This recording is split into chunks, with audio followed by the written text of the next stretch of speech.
name is AJ Fox. I use they, them pronouns, and I'm the Director of Religious Education. Welcome to First Unitarian Universalist Church of Springfield. I am so grateful to be here with all of you. Please make yourself comfortable. This is a place where wiggly bodies are welcome. Stretch, center yourselves, turn down your cell phones, but also know that you, as you are enough. We hope that you, wherever you are on life's journey, feel welcome and loved in this community. My name is Ruth Jenkins, and I also use they pronouns, they, them, theirs.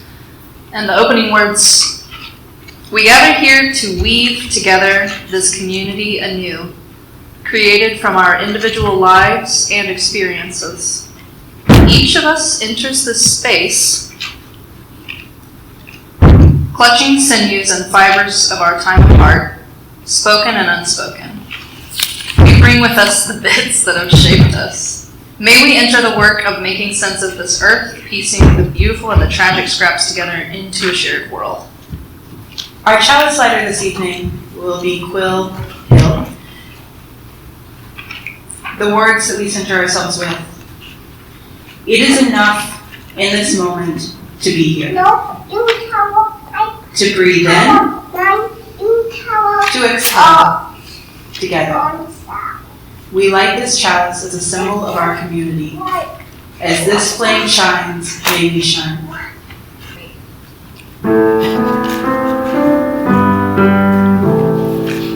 Chalice, chalice, burning bright, help us see and do what's right. Give hope and comfort with your light. Chalice, chalice, burning bright. Chalice, chalice, burning bright.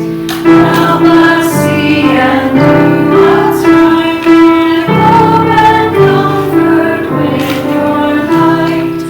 Chalice, chalice, burning bright. This community is fed and nourished through the generous support of our congregation and community. The offertory will now be gratefully received.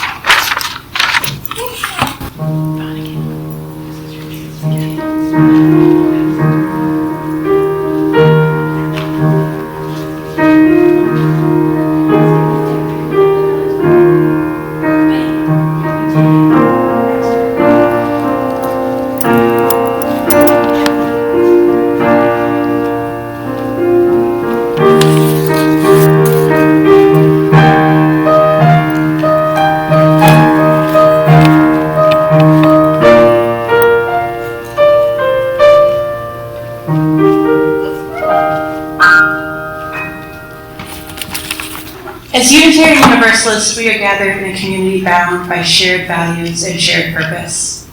Our community is strengthened as we speak our experiences and as we listen to others.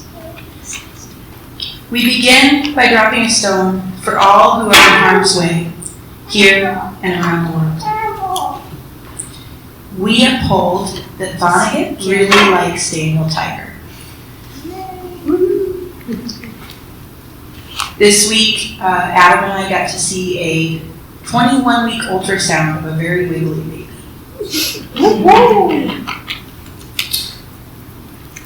Colleen and the Finance Committee share that Colleen is always grateful that our administrator does such a terrific job to support committees and groups in this church. But today is especially delighted that Maria was able to take the vision of a stewardship brochure and make it beautiful.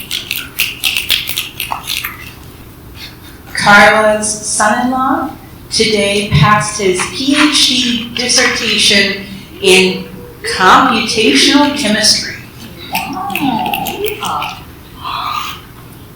Carla also shares a joy for August rain for the garden and okra, and a joy for the fact her sister Kendra is considering moving to Springfield. We also have a concern for Toni Morrison, who passed away this week, and we are grateful for her. And Emily shares that Mark is learning cello, and Emily is continuing to learn piano, and now we get to play those instruments together. We drop one last stone for joys and concerns that remain unspoken. Can I share one? Yeah. I forgot to write it down. I turned 26 on Saturday. Ooh. Happy birthday. And I got a bike. Please join us in a brief moment of silence, meditation, reflection, or prayer for these joys and concerns, both small and large.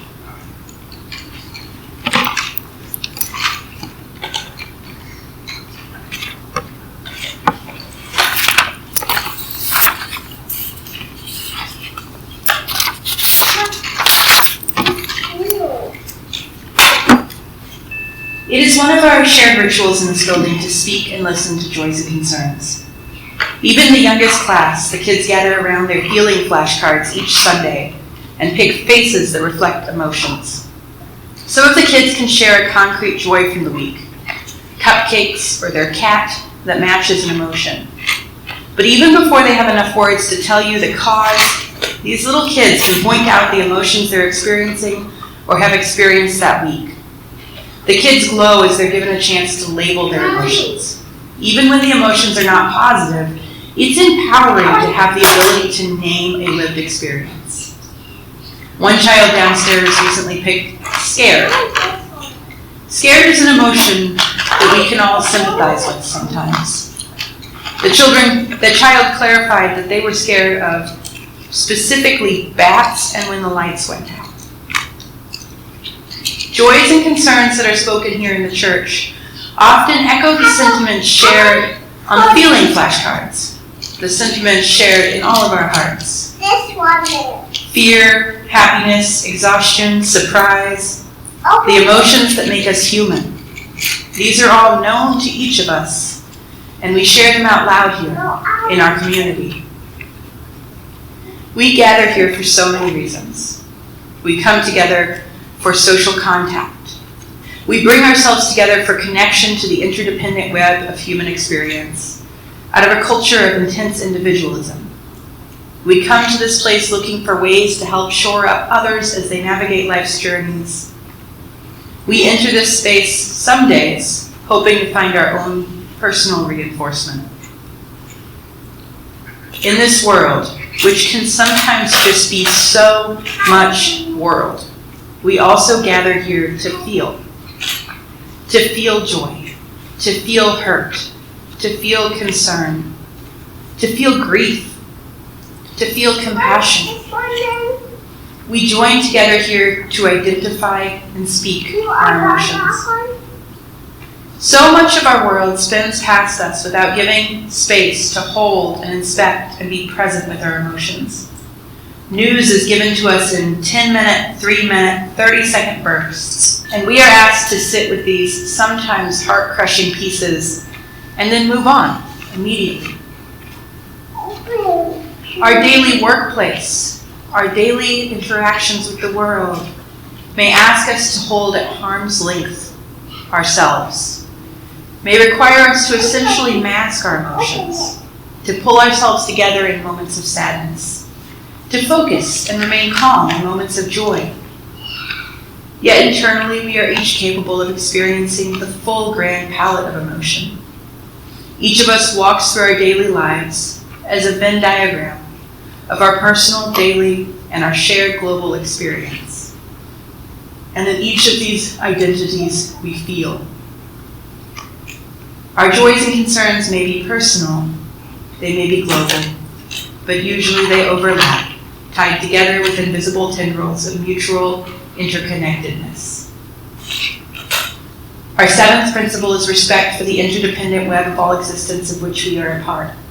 We often think of this as a nature web, as a reference to recycle, or to recognize that the small buzzing honeybees are vital to our own food supply. But there is something else there.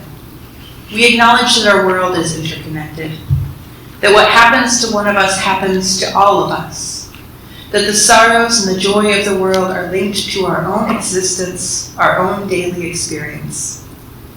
As news from El Paso and Dayton came in last weekend, our thoughts go instantly to our own loved ones, our own daily rhythms and vulnerabilities.